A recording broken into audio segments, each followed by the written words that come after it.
How's everybody out there doing today? Today is September 5th, 2015. Once again, this is City Boy, and I'm coming to you with the second video or second portion of content on becoming an entrepreneur. More specifically, if you're in the service industry, like myself, I operate and own my own appliance repair business. Uh, this second video, we're going to get into the action part.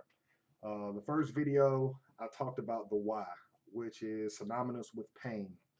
If you're sick and tired of being sick and tired, you have your why. It's personal to you, why you want to rearrange your financial situation or become financially literate and start to get on the positive side of the money equation. Uh, so we're going to get right into it. The first thing we're going to need to do, now that we have our why in place and the pain is unbearable, we're tired of getting up every day, going to work, getting a paycheck, and realizing that we're poor. Uh, First thing I'm going to do is give you the definition of poor and the definition of broke. Broke is temporary. Broke is a term that entrepreneurs use. Broke to me means I've made an investment, I've reinvested in something, marketing, vehicle, inventory for parts, whatever have you. Temporarily, I don't have any money. That's broke. Poor is when all money that comes in goes out the back door. Now, how am I able to know the difference between broke and being poor? Because just because I'm broke, and that's a temporary state of a temporary circumstance. The reason why it's temporary is because there's a reserve somewhere that, in case of an emergency, I can go access liquid funds or cash or fiat currency or Federal Reserve notes, money, whatever you call it. If you have no reserve and you find yourself spending everything that you make on a monthly basis, then you are poor. Now, the only way you're going to find out whether you're poor and the only way to start moving into the world of entrepreneurship, the first thing you have to do is become financially literate. You have to learn the language of business. And this is an ongoing process. There's a lot of seminars that I've taken myself that anybody out there in the world, you're going to have to take them too. But I'm going to, curve the corner a little bit and sharing this information with the world. First thing you want to do is do a financial statement. All right, show you what a financial statement looks like. And this is just one that I have from something that I invested in um, throughout my journey through entrepreneurship.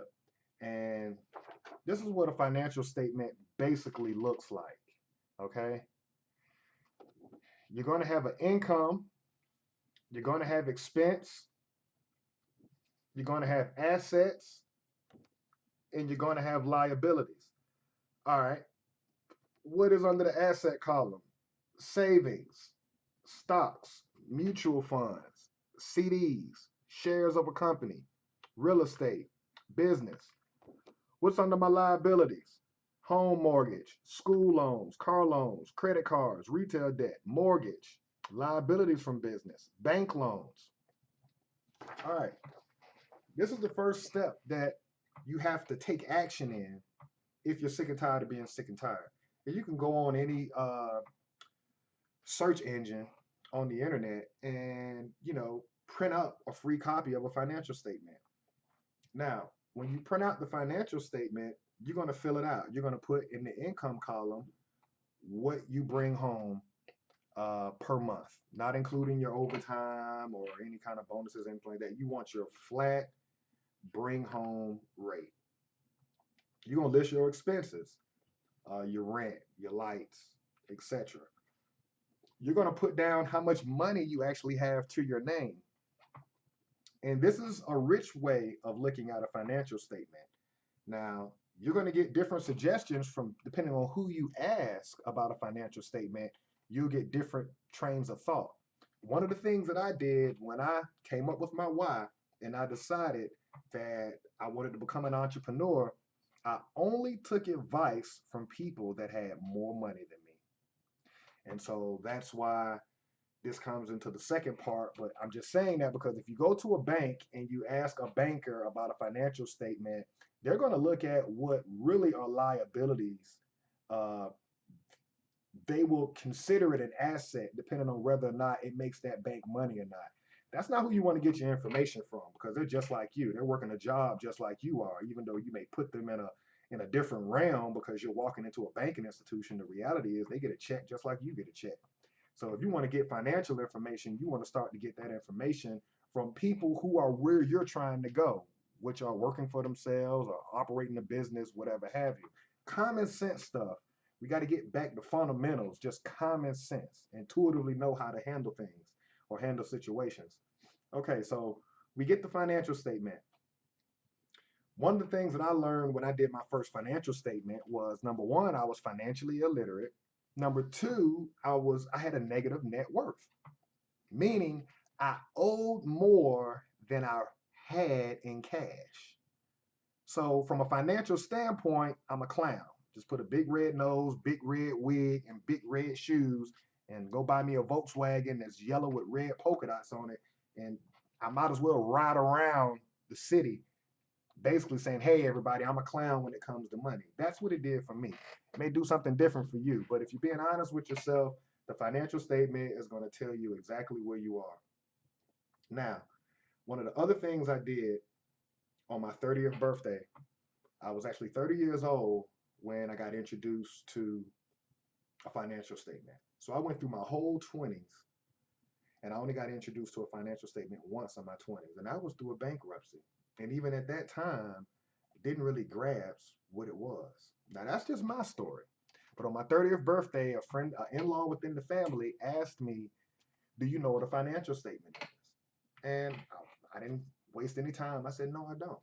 And that person explained to me, and I felt embarrassed. It was a blow to my ego, but it was par for the course because it was right where I was in my life. In a situation from a working standpoint, didn't like, the situation. I didn't like my current financial situation. And lo and behold, everything came full circle because I was financially illiterate. So I got the financial statement. The first thing I did though was I made an investment into this book, which was suggested to me by that in-law on my 30th birthday, Rich Dad, Poor Dad. Now, this is just my personal story. This is what I did. Take it for what it's worth. But this book, just trying to see if I can find the cost on it real quick. Because this is one of the things that you're going to have to do as an entrepreneur. And this is going to be an ongoing thing. The learning never stops as an entrepreneur. I thought I could find the price of it in here.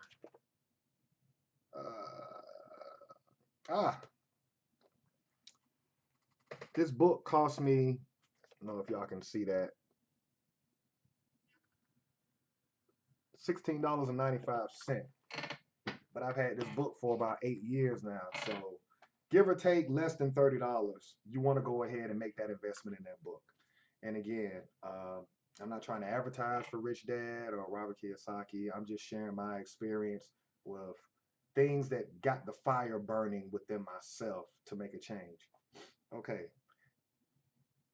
we do the financial statement and we make the investment into Rich Dad, Poor Dad. That book, what it did was it brought back concepts that I had forgot, that I was familiar with when I was a teenager. But somewhere along the line of getting a skill and getting good jobs and, trying to climb the ladder to get different positions, lead positions, whatever have you, I got sucked into the marketing of today's society, which was credit score, credit card. And what I ended up realizing very quickly was, again, I was a clown financially and I had no money.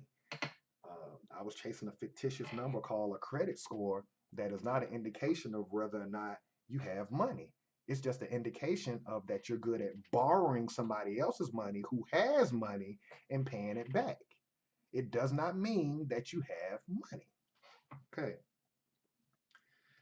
The first time you do a financial statement, some things are going to start to go off for you. I can't share all that magic with you, but one of the things you're probably going to realize is there's a large gap of your money that you can't account for.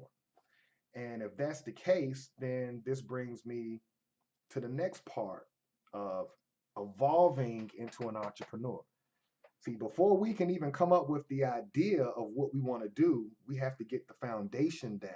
And once again, uh, I just haven't heard anybody really giving this information as far as just common sense things that you have to do. There are people out there that are doing it.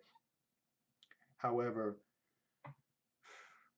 just putting out content that's not charging anybody anything, before we can get to the idea of what you want to do or what you aspire to be or what kind of idea you want to turn real and hopefully, help people and in return make money off of, you got to become a financially literate. The world of business is accounting. The language of business is accounting. So what has to happen for me, being financially illiterate, the language I was using when it pertained to money did not coincide with the universal language of business. The universal language of business is assets, liabilities, income, expenses. If you're using terms like bills, that's the wrong language. An accountant, you know, you have to speak the language of what you're trying to get into. So if you want to be an entrepreneur, this is why I'm suggesting first thing, do the financial statement and get your house in order before you create another entity that's going to receive money and also have monthly expenses. You need to get your house in order first so that you can properly manage this second version of you. All right, so this large gap of money that you can't put your hands on when you do your first financial statement, you're going to have to get receipts. And today is the 5th of September, 2015. So if you do this today, then for the remaining of the month, anything you purchase, you need to keep a receipt.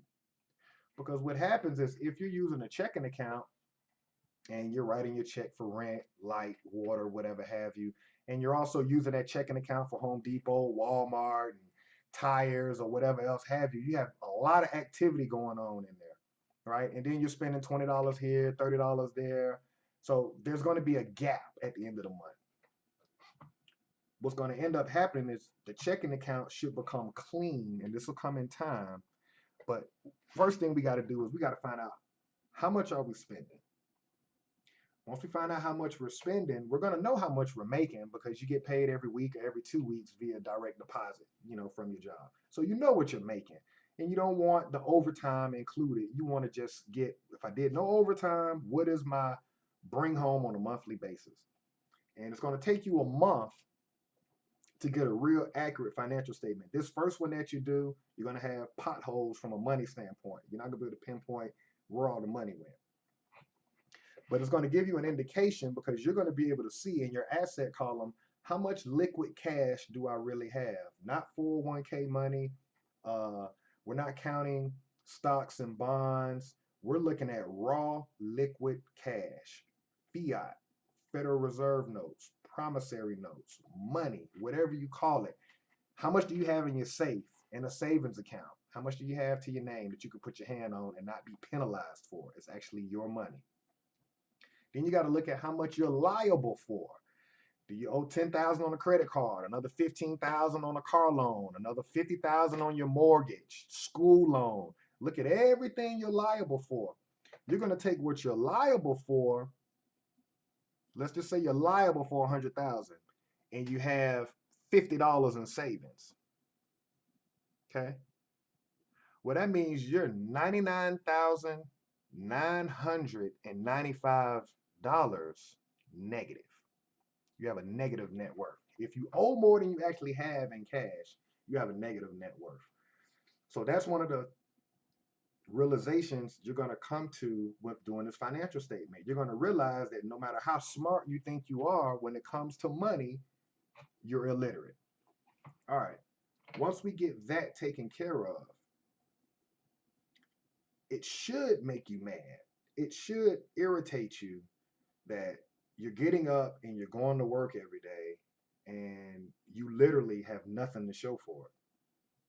Yeah, you have a nice house or a nice car, but the reality is you don't have any money. So, one of the things that came to my attention was that financially, I was a slave. I was a slave. The money I owed, I didn't even have a savings account at 30 years old. Okay. I had Capital One, I had a couple of credit cards, right, that I had available balances on. I was liable uh, to a couple of other agencies, but the money that I owed versus the money that I had to my name, I owed more than what I had to my name. So therefore, I had a negative net worth. Once you come to that realization, if you want to continue to learn how to change your life, how to become an entrepreneur, how to become financially free and financially independent, then stay tuned for the next video and we will get into the third step of evolving into becoming your own person, making an idea of yours into a reality, i.e., entrepreneurship. And I walk it like I talk it. Uh, Again, I'm in the appliance repair industry. I'm here in the Atlanta area. Cityboysrus.com.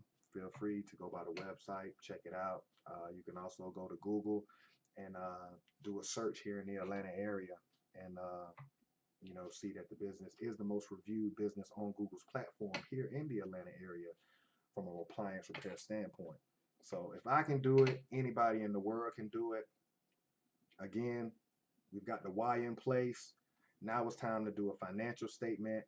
Let's actually see where we are. Do we have a negative net worth or do we have a positive net worth? And secondly, let's start keeping receipts so that next month when October comes, you'll be able to do a more accurate assessment of how much you made and what did you spend and where did it go. And then we'll be able to take it a step further. I'll drop another video within a week's time, and we'll go to the next step after you've done this first important part, which is an inventory. You got to look at yourself from a money standpoint. In order to know where you're trying to go, you got to first see where you're at. So I hope everybody enjoys their Labor Day weekend. Once again, it's a City Boy, and I'm signing out.